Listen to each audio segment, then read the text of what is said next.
بازیکن بازی درونی به مرحله‌ای می‌رسد که هنر تمرکز آسوده را بیش از هر مهارت دیگری ارج می‌دهد. پایه واقعی اعتماد به نفس را کشف می‌کند و یاد می‌گیرد که راز برنده شدن در هر مسابقه‌ای سخت‌کوشی نیست.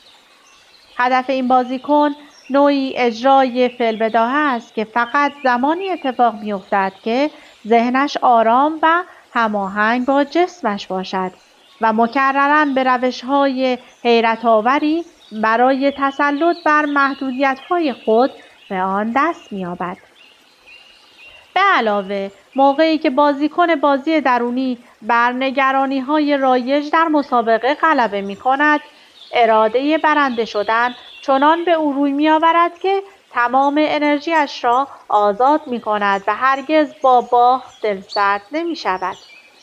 برای یاد گرفتن و انجام دادن تقریباً همه امور، فرایندی بسیار طبیعی‌تر و مؤثرتر از آنچه بیشتر ما تشخیص می‌دهیم وجود دارد.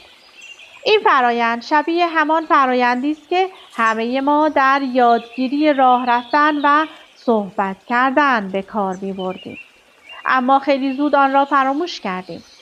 فرایندی است که توانایی‌های درونی ذهن و نیمکره راست و چپ مغز را به کار می‌گیرد و لازم نیست آموخته شود. از پیش آن را بلدیم.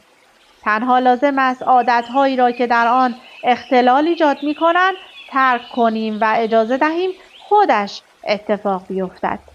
کشف و بررسی توانایی‌های بالقوه جسم بشر بررسی بازی درونی محسوب می‌شود.